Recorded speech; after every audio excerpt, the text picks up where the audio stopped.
Carl stood just 4 feet tall. In the early 1900s, some would judge a man by his height, weight, or any other unfavorable comparison, but Carl commanded respect, and he was no tyrant.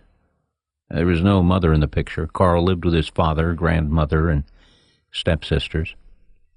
He would use his impressive mind to study works, mathematics, and science, and he would use all of these to impressive effect throughout his life.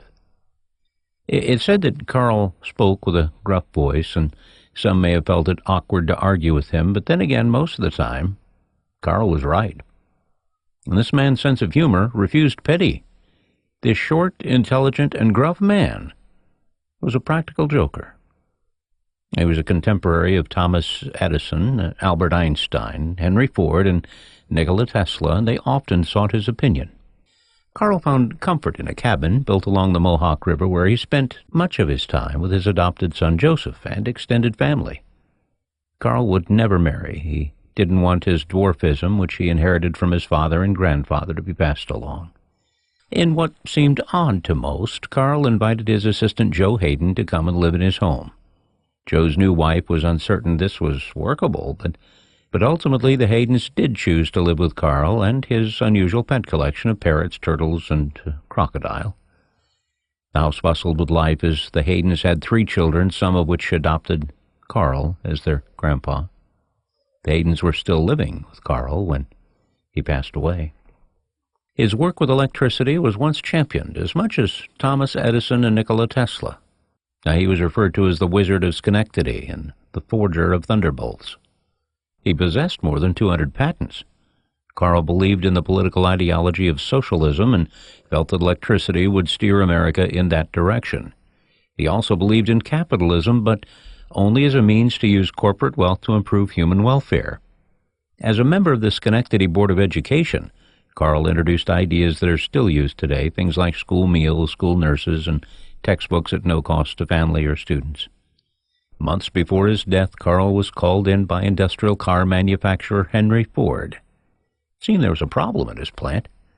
A custom-built generator stopped working, and Ford's best men had spent hours trying to fix it unsuccessfully.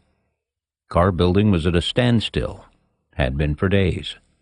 When Carl arrived in his gruff manner, he requested only 3 items to complete his work: a pen, a notebook, and a cot. And over the next 48 hours, Carl would lay on the cot and listen to the ailing generator. He eventually compiled data leading to the solving of a mathematical equation. It was as if the generator was telling Carl what was wrong with it, and he was simply taking notes. But something more was going on. Carl was coming to terms with what was happening beyond the metal facade. Now, the forces at work inside the shell of this generator were struggling. In the 4th day, Carl asked for 3 more items: a ladder, a measuring tool, and a piece of chalk. And after measurements that he never explained, Carl took the chalk and marked an X on a very specific location on the generator. Then he turned to the men who didn't quite know how to interact with Carl, and he simply said, "Take off this panel, unwind the coil from this exact point, and remove 16 turns of wire." Well, they found this very odd, but did what he said. Within moments, the generator was by all accounts as strong as the day it was installed. Carl left the confused workers and went home. He prepared an invoice, sent it to Henry Ford, and waited for payment. Total due? $10,000. Of course, Ford struggled with sticker shock, so he sought an explanation for the high cost. Carl's response was simple and concise. Making chalk mark? $1. Knowing where to put it? $9,999. That was the extent of his explanation. Now, maybe Ford smiled, perhaps he sighed, but he paid the bill at once, in full. You see, Ford was paying for the expertise of a man who had spent his life learning from and understanding engineering, science, and electricity. Oh, and Carl, well, he changed his name after coming to America. It's possible. You know him as Charles Steinmetz.